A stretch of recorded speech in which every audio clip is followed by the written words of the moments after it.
예, 우리 하나님의 이번에 복합 이름들 나눠드린 유인물 새로 지난번부터 몇 주 전에 나눠드렸던 그 유인물인데요. 하나님의 이름들 복합 이름들에 대해서 배우도록 하겠습니다. 그 동안은 이제 우리가 시편 23편을 말씀을 이용해서 하나님의 이제 이름들 그러니까 여호와와 관계된 이름들을 배웠는데 이번에는 이제 엘과 관계된 그 하나님의 이름들을 한번 배워보도록 하겠습니다. 그래서 이제 우리가 오늘 배울 내용은 엘 샤다이 전능하신 하나님이란 뜻이죠. 자, 하나님께서 우리를 창조하신 목적이 어떤 것이죠, 여러분? 하나님께 영광 돌리기 위해서죠. 믿으시죠? 예, 하나님께 영광 돌리기 위해서 우리 창조하신 것이죠. 자, 그래서 그래서 그러기 위해서는요, 우리가 하나님에 대해서 깊이 아셔야 됩니다. 왜냐하면 하나님에 대해서 깊이 할 때 하나님 대단하구나 그러면서 저절로 하나님께 영광 돌릴 수 있습니다. 자, 다시 한번요. 하나님은 이 세상에서 국가 지도자를 제일 열렬히 숭상하고 찬양하고 국가 지도자에게 온전하게 영광 돌리는 나라가 우리 휴전선 위에 있죠. 거기는 국가 지도자를 막 나타나면 손을 흔들고 울지 않습니까? 근데 그거를 볼 때 어느 누구도 그 사람들이 마음에서 저렇게 나올까라는 데 퀘스천을 갖고 있어요. 그렇죠? 실제로 탈북자들 얘기 들어보면 진심이 아니었다는 얘기가 대부분입니다. 물론 뭐 진짜 완전히 이제 좋아해 갖고 하는 분들도 있겠지만 대부분의 분들은 아니래요. 예. 그러면 좋아하지도 않는데 열렬하게 막 자기 국가 지도자에게 영광을 막 돌리는데 많은 분들이 하나님께 영광 돌리는 걸 그런 식으로 생각하십니다. 우리가 어쩔 수 없이 할 수 없으니까, 하나님이라니까, 또 뭔가 그렇게 안 하면 벌 받을 것 같으니까, 아니면 약간 계산적으로 하나님께 영광을 돌려야 뭔가를 또 받을 수 있다라는 그런 막연한 기대감, 이런 것들이 있기 때문에. 근데 여러분, 이런 생각들은 다 세상적인 생각입니다. 세상에서 그렇게 생각하는 것이 옳아요. 맞을 수도 있고. 예. 그런데 하나님을 대할 때는요, 하나님께 영광 돌리는 일에 있어서는요, 그런 방법은 하나님이 기뻐하시는 방법이 아닙니다.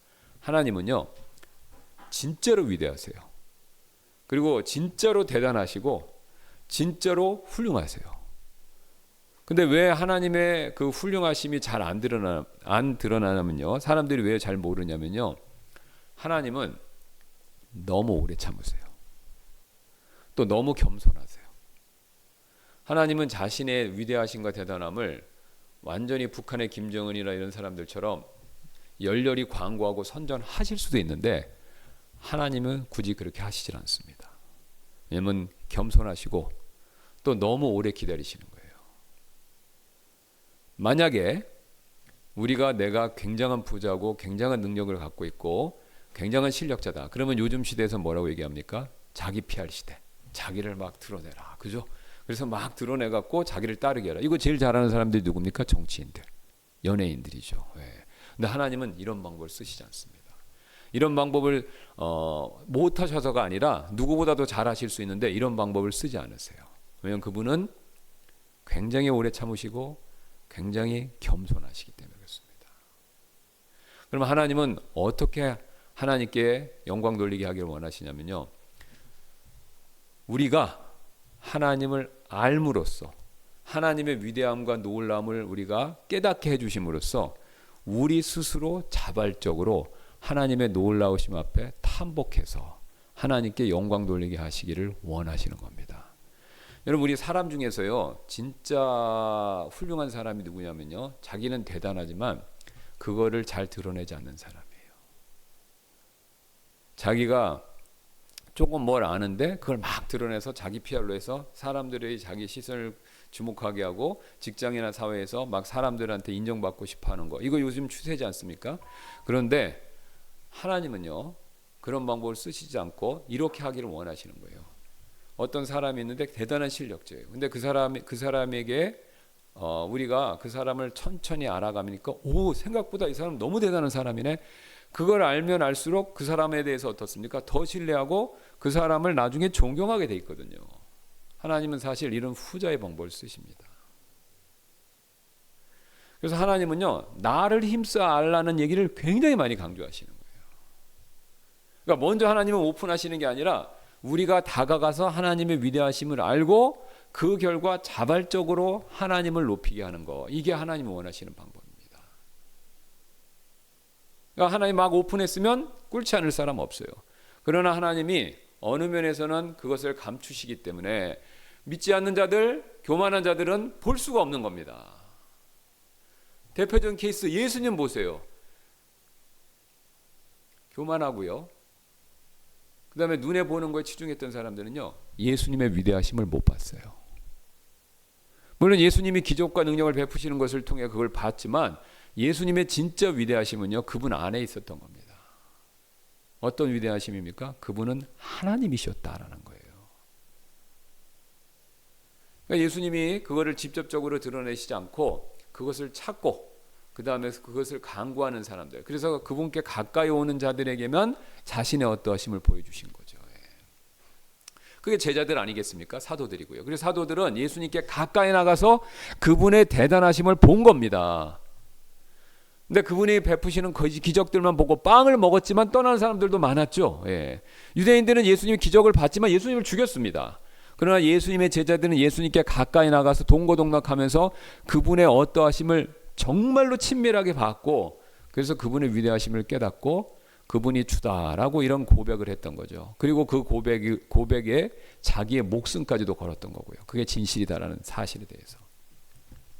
자, 그래서 하나님이 그런 방식으로 우리가 영광 돌리게 하기를 원하시는 거죠. 그래서 시편 86편 10절에 이런 말씀이 있습니다. 이는 주는 위대하시고 놀라운 일들을 행하시며 주만이 홀로 하나님이시기 때문이니다.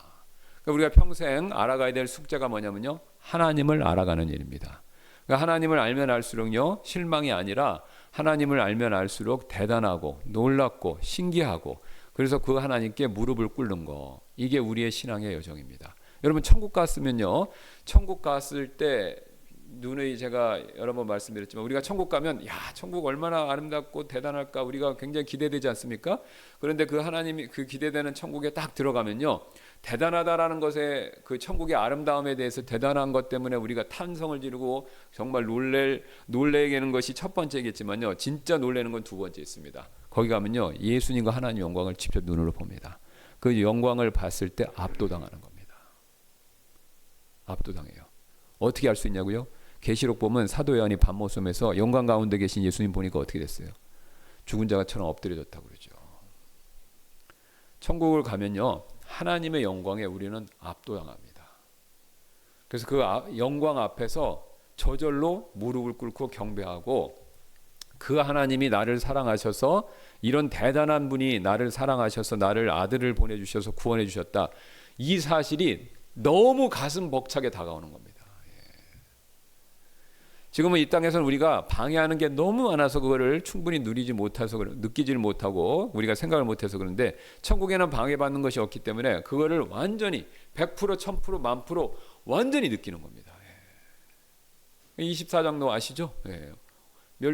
왕관을 받았지만 다 주님께 돌려드리는 모습들이 결국은 뭐냐면 하나님의 영광에 압도되기 때문에 그렇습니다. 자, 그래서 우리가 하나님을 아는 지식은 그리스도인에게 있어서 이 세상에 있는 모든 것을 합한 그 어떤 지식을 아는 것보다 훨씬 더 중요합니다. 여기 성경에 나와 있죠. 에레미야 9장 23절. 주가 이같이 말하노라. 지혜로운 자는 자기 지혜를 자랑하지 말고 용사는 자기 힘을 자랑하지 말며 부자는 자기 부를 자랑하지 말라. 24절. 오직 자랑하는 자는 이것을 자랑하게 할지니 곧 내가 땅에서 인자함과 공의와 의를 지평하는 주라는 것을 깨달아 나를 아는 것이라. 이는 내가 이 일들을 기뻐하기 때문이라. 주가 말하노라. 자, 뭘 자랑하라고 얘기하고 있습니까? 하나님을 아는 일, 이걸 자랑하라고 말씀하고 있죠. 근데 그 주가 무슨 일을 하십니까? 인자와 공의와 의를 지평하는 주라는 것을 깨달아 나를 아는 것이라. 하나님을 아는 것이요, 하나님을 아는 것이 제일 큰 복입니다. 왜 그러냐면요, 우리 사람을, 자 보세요, 우리가 서로 사람을 알아가는 건요, 제가 좀 노골적으로 말씀드리면요, 불행이에요.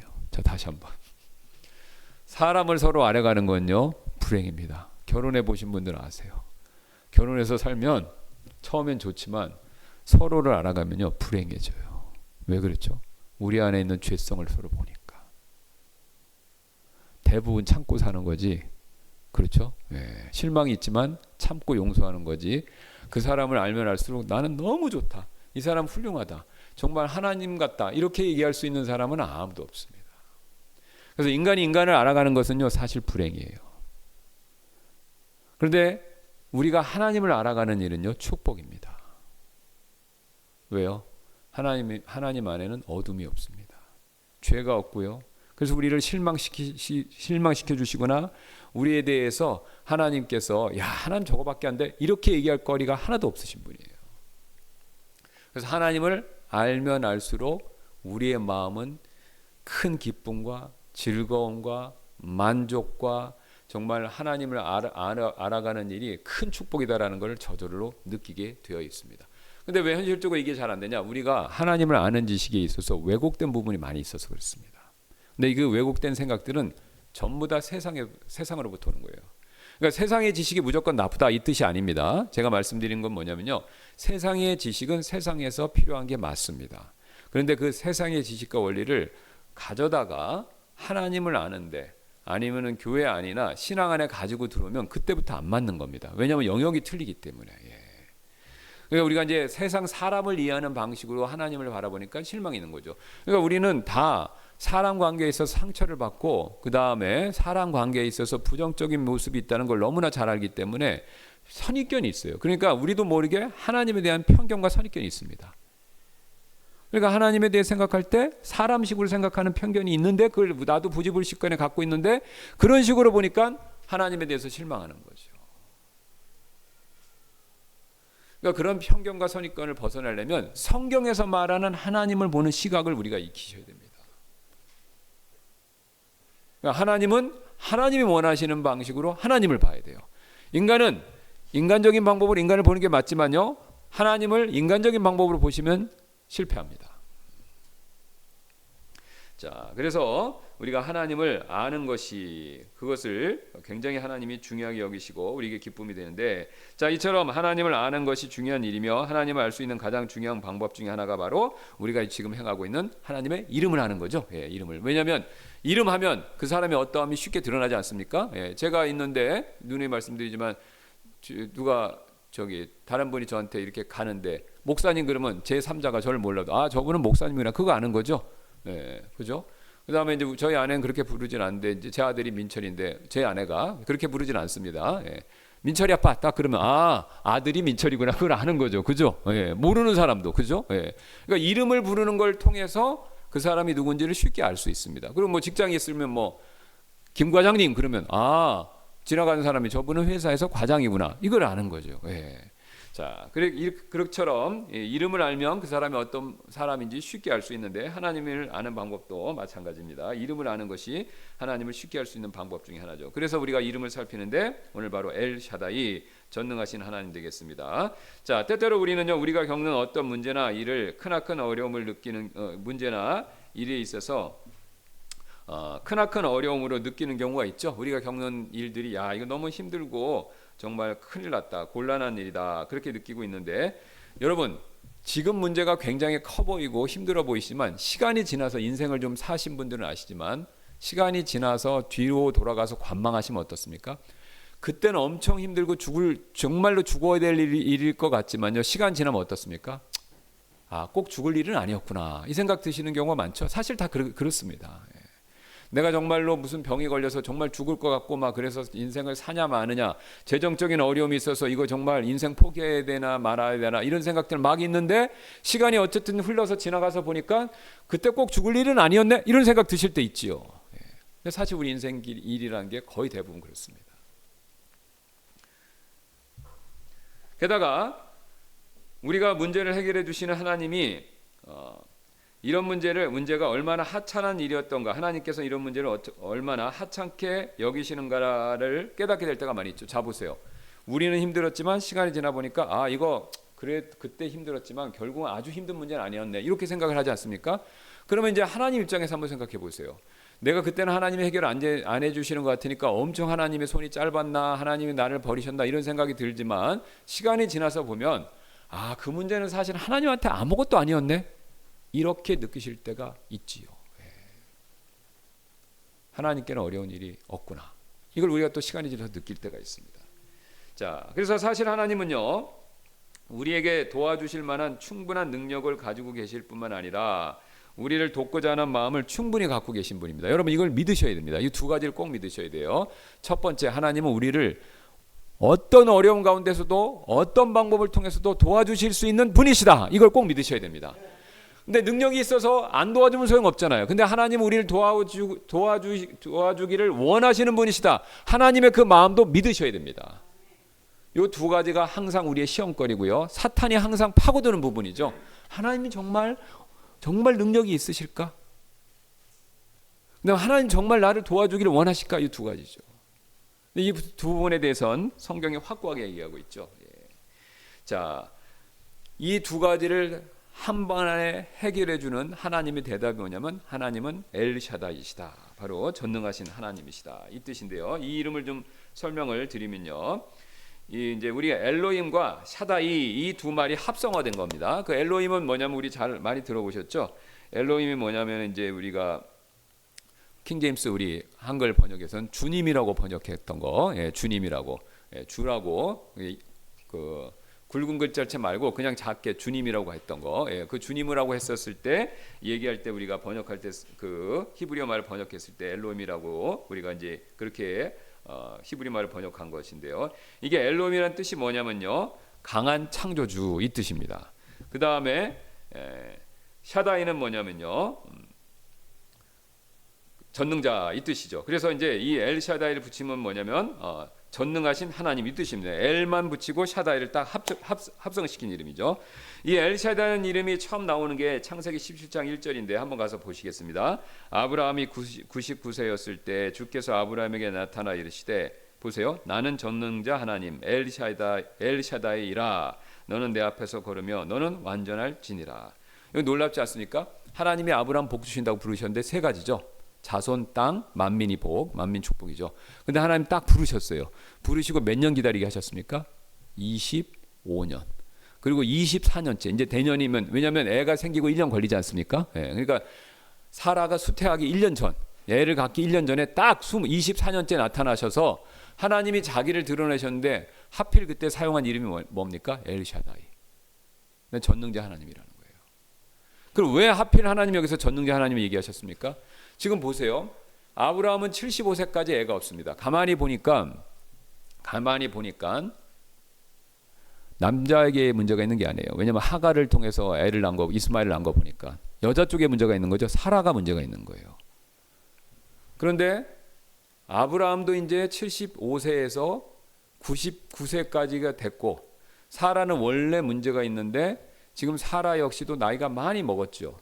그런 상황에서 정말로 인간적으로 봤을 때는 애를 다시 절대로 가질 수가 없습니다. 인간적인 가능성은 빵입니다. 빵인데 0인데 그때 하나님이 나타나셔서 뭐라고 그러냐면 내년에 애가 있는데 애가 생길 건데 그 애를 갖게 해주는 나 하나님이 누구냐면 전능자 하나님이다, 이렇게 말씀하시는 거죠. 그러니까 여기서 하나님이 놀라운 사실을 우리에게 가르쳐 주시는데, 아브라함을 부르고요 25년을 끌으신 이유는요 딱 한 가지 목적입니다. 아브라함한테 하나님이 자신을 계시하고 가르쳐 주시는데, 아브라함아 나는 전능자야. 나는 못하는 일이 없는 하나님이다. 이걸 가르쳐 주시기 위해서 25년이라는 기간을 기다리신 겁니다. 왜 그럴까요? 하나님이 75세에 아브라함에게 애를 주실 수도 있어요. 근데 그때는 왜 안 주셨냐면요, 아브라함이 전능자라는 걸 100% 믿기가 어려웠던 겁니다. 하나님 보시기에 판단에. 왜요? 75세면 아브라함이 75세 애를 가졌으면요, 그래 드문 경우지만 애를 낳을 수도 있어, 이렇게 생각할 수도 있었던 거죠. 그런데 하나님이 아브라함에게 나는 전능자라는 걸 보여주기 위해서 인간의 가능성을 제로로 만들 때까지 기다리셨다가, 인간이 아브라함이 사라가, 그래서 그 증거가 있죠. 99세 됐을 때 나타났으니까 저기 하나님이 얘기하니까 아브라함이 엎드리면서 속으로 그렇죠. 이스마엘이나 살게 해주십시오, 그 얘기했죠. 사라는 웃었고요, 그죠? 이스마엘이나 살게 해달라고 사라는 웃었잖아요, 그죠? 네. 이 두 부부의 얘기가 뭘 얘기하는 겁니까? 인간적 가능성은 빵입니다. 이걸 고백한 거예요. 그러니까 하나님 그때 보고 됐네, 아브라함과 사라가 인간적 가능성은 하나도 안 믿는구나. 그럼 이때야말로 내가 전능자라는 것을 보여주고 입증해야 될 때다. 하나님 그래서 99세에 자신이 전능자라고 말씀하시고 그 다음에 이삭을 갖게 해주신 겁니다. 여기서 우리 굉장히 중요한 사실들을 우리가 배우게 되는데요. 아브라함은 이때 하나님이 전능자라는 사실을 확실히 믿게 됩니다. 그 제 얘기가 아니라 그 뒤에 넘기시면 로마서에서 얘기를 하죠. 로마서 4장 19절부터 22절 바울이 그걸 설명해 줍니다. 그가 100세가량 되었었을 때도 99세죠. 믿음이 약해지지 아니하며 자기 몸을 이제 죽은 것으로 여기지 않았고 사라의 태를 죽은 것으로 여기지 아니하느니라.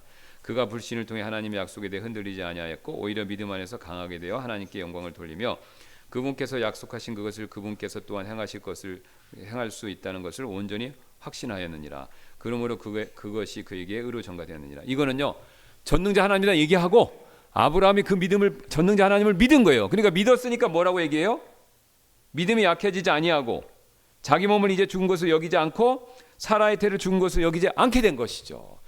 엘샤다이 전능자 하나님이라는 것을 믿고 나니까 아브라함 믿음이 강해져서 불신을 통해서 하나님의 약속에 흔들리지 아니하였고 오히려 믿음 안에서 강하게 되어 하나님께 영광을 돌렸다. 이렇게 선언하고 있죠. 그래서 그분께서 약속하신 그것을 그분께서 또한 행하실 수 있다는 것을 온전히 확신하게 된 겁니다. 그러니까 그 믿음을 그에게 의로 그것이 그에게 의로 전가되었다. 그래서 아브라함이요, 믿음의 조상이라는 그 신앙 타이틀이 완성된 때가 바로 이때입니다. 무엇을 믿어서요? 하나님이 전능자이시다. 이걸 완전히 믿었기 때문에 그렇습니다. 그 다음에 이제 두 번째가 있었죠. 아시는 것처럼 이삭을 바치는 거. 아브라함이 이 두 가지로 인해서 믿음의 조상의 반열에 오른 것이죠. 자, 근데 아브라함은 전능하신 하나님에 대한 자신의 믿음, 이것을요, 자기 자신에서 멈추는 게 아니라 이삭에게도 가르쳐 줍니다. 이삭에게도 전수를 해줘요. 그래서 이삭이 야곱에게 다음과 같이 그 전능자 하나님에 대한 신앙을 전수해주는 장면이 창세기 28장 3절에 나오죠. 전능자 하나님께서 내게 복을 주어 너를 다산하게 하고 번성하게 하셔서 내가 수많은 백성이 되게 하시고 축복해주는 가운데 전능자 하나님께서 이렇게 복 주신다 얘기하죠. 그 다음에 또 야곱은 아버지 이삭에게 이 신앙을 받고 전능자 하나님에 대한 신앙을요, 자기 아들 요셉에게 또 전수해주는 모습이 창세기 48장 3절 25절에 나옵니다.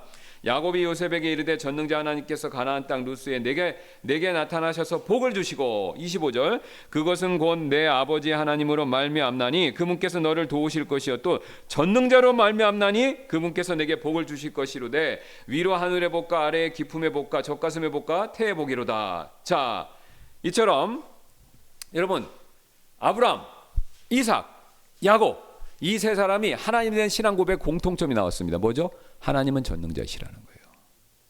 근데 놀랍게 이 세 사람이 하나님은 전능자이시다라는 신앙을 가지고 신앙 고백을 하고 자기 자식들에게 전수했죠. 자, 이 전수하는 일을 통해서 이 일 가운데 믿음의 전수를 통해서 하나님께서는요, 이 사람들을 믿음의 조상의 반열에 올려주신 겁니다.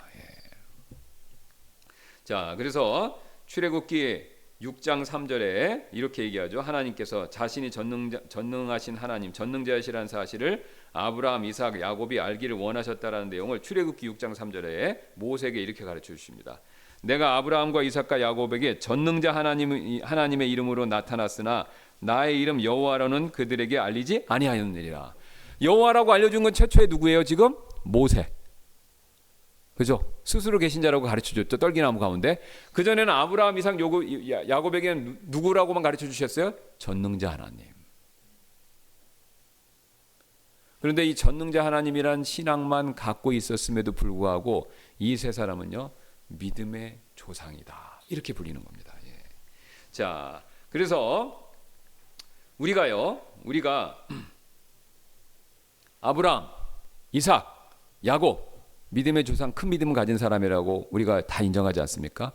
그런 큰 믿음을 가지려면요, 여러분 성경에 있는 여러 믿음 다 필요한데 오늘 말씀과 관계됐을 때는요, 그 중에 첫 번째가 뭐냐면요, 하나님은 전능자다, 이 사실을 믿으셔야 됩니다. 자, 다시 한번요, 하나님이 전능자이시다는 것을 믿어야 여러분 큰 믿음의 사람으로 갈 수가 있는 겁니다. 왜요? 아브라함, 이삭, 야곱은 하나님이 한 가지만 가르쳐 주셨다고 그러잖아요. 전능자 하나님. 그걸 믿었고 믿음의 조상이 됐습니다. 그래서 우리가 하나님의 전능자라는 사실을 늘 묵상하시고 그걸 고백하셔야 된다는 거죠. 예. 그 다음에 또 아브라함의 집안처럼 믿음의 집안, 자 우리 연세들이 있으시니까 우리 자손과 그 후손들까지 믿음의 자녀들 되기를 원하시죠? 예, 원하실 겁니다. 그러려면요 신앙 유산 중에서 하나님이 전능자이시다라는 것을 꼭 전수해 주셔야 됩니다. 아브라함, 이삭, 야곱은요 우리가 가만히 이 사람들 일대기를 보면요 어떻게 선교사가 된 것도 아니고요 하나님 앞에 뭐 크게 헌신한 것도 없어요. 그냥 복만 받고 신앙생활 우리가 봤을 때 평범하게 했어요. 그런데도 이 사람들의 믿음의 가정이라고 불릴 수 있었던 이유는요 신앙 한 가지만 계속 물려준 겁니다. 제일 중요한 신앙이죠. 하나님이 전능자다. 그러니까 여기 보세요. 이삭도 내가 복 많이 받았어. 야곱아. 근데 누가 복 줬대요? 전능자 하나님 복 줬다죠. 야곱도 요셉한테 요셉아 하나님이 내 생애 가운데서 나에게 복을 주셨어. 근데 그 복 주신 분이 어느 하나님이에요? 전능자 하나님이라는 거예요. 그러니까 아브라함, 이삭, 야곱은요 자손들한테 하나님이 나한테 복 주셨어. 그 복 주신 건 얘기를 하는데 그 복 주신 하나님이 누구라고요? 전능자 하나님 복 주셨다. 이 얘기를 계속 한 겁니다. 그러니까 여러분도 저와 여러분은요 우리가 복 받은 게 있으면 자녀들한테 하나님은 이렇게 엄마 아빠한테 할아버지 할머니한테 복을 주셨어. 근데 그 복 주신 하나님 누구냐면 얘들아 전능자 하나님이야. 그분이 또한 아브라함과 이삭과 야곱의 하나님이셨어. 이 사실을 우리가 전수해 주셔야 됩니다.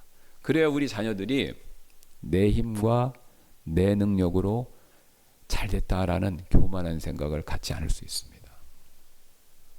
그렇죠? 재물도 누가 주시는 겁니까? 하나님이 주시는 거죠. 사람의 노고남도 누가 정해 주시는 거죠? 하나님이 정해 주시는 거죠. 이스라엘 백성에게 말씀하셨잖아요. 재물 얻은 능을 주셔야 된다고. 하나님이 거름더미에서 하루아침에 세우시고 또 무너뜨리고 하시잖아요. 그죠? 예. 느부갓네살 왕 보세요. 하나님이 세웠다고 그러시잖아요. 근데 교만해지니까 어떻게 됩니까? 하나님이 정신을 확 뺏어가셔서 그죠? 짐승같이 지내다가 그죠? 예, 맨 밑으로 떨어져 버리지 않았습니까? 예. 사람의 높고 낮음, 재물의 많고 적음 모든 게 다 하나님의 손에 있습니다. 예. 우리는 그걸 감사하고 또 믿음으로 우리가 하나님 영광을 위해서 최선을 다하는 거. 이게 인간의 본분이죠. 예. 그러니까 우리 자녀들에게 이걸 가르치셔야 됩니다. 나 잘났어. 내 힘과 내 능력으로 이 모든 걸 얻은 거야. 그러면 느부갓네살 왕 되는 겁니다. 하나님은 그거를 기쁘게 여기시지 않죠. 자, 또한 우리가 그렇게 해야 우리 자손들이요, 우리를 포함해서 저희와 여러분 포함해서 인생의 어려움이 찾아왔었을 때 엉뚱한 대로 안 가고요, 하나님을 의지하게 돼 있습니다. 왜요? 하나님이 전능자다라는 걸 믿으면요, 하나님한테 엎드리게 돼 있는 거죠. 내 인생에 지금까지 복을 주신 분, 전능자 하나님, 그분이 또 나에게 어려움이 있지만 도와주시고 이 문제를 해결해 주실 수 있다. 그분이 전능자 하나입니다. 이 신앙을 우리가 확고히 해야 어려울 때 하나님 앞에 엎드립니다. 아니면 자꾸 다른 데서 길을 찾으려고 합니다. 우리는 누가 아는 친구 좀 전화 좀 해볼까? 그죠? 네. 어디 뭐 또 무슨 묘책이 없을까? 유튜브 막 뒤적. 아니 그걸 나쁘다는 게 아닙니다. 하나님이 유튜브를 통해서 지혜를 주시기도 하고 사람을 통해 돕기도 하지만 그 모든 일의 배후에 누가 계신 겁니까? 하나님이 계신 거죠. 하나님 계신 거죠. 그런 걸 하시지 말라고 잘못됐다는 뜻이 아닙니다. 단 그렇게 하시되 그거를 하나님만큼 신뢰하셔서는 안 된다는 겁니다. 그런 일 자체도 하나님이 배후에서 섭리로 도와주실 수 있다. 그리고 도와주신다. 그리고 그것이 결과가 나오면 하나님이 도와주셨다. 이렇게 우리가 생각하셔야 된다는 거죠. 그럼 아브라함, 이삭, 야곱은요, 이 부분에 있어서는 확실했어요. 하나님이 했다고 그러잖아요. 다. 이렇게 좀 잘 살게 됐는데 하나님이 다 해주셨다. 이렇게 얘기하지 않습니까? 이 부분에 있어서 신앙 고백이 철저한 거죠. 자, 그 근거로 전능하신 하나님의 이름이 구약 성경에는요 48번 나오는데 이 중에 31번이 놀랍게도 욥기에 나와 있습니다.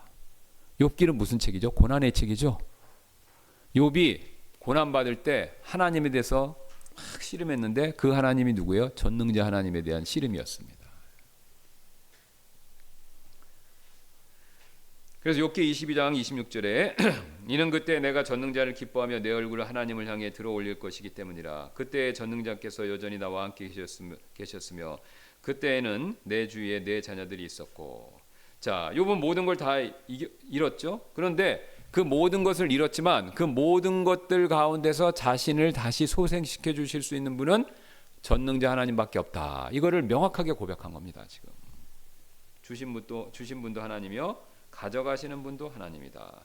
또한 신약 성경에는요, 전능하신 하나님이라는 이름이 12번 나오는데 놀랍게도 이 12번 가운데요 9번이 계시록에 나옵니다. 왜 계시록에 나올까요? 하나님이 이 세상 만사를요 다 주관하시는 분이시다. 이 모든 일이 하나님 손 안에 있다. 이걸 계시록에 보여주는 겁니다.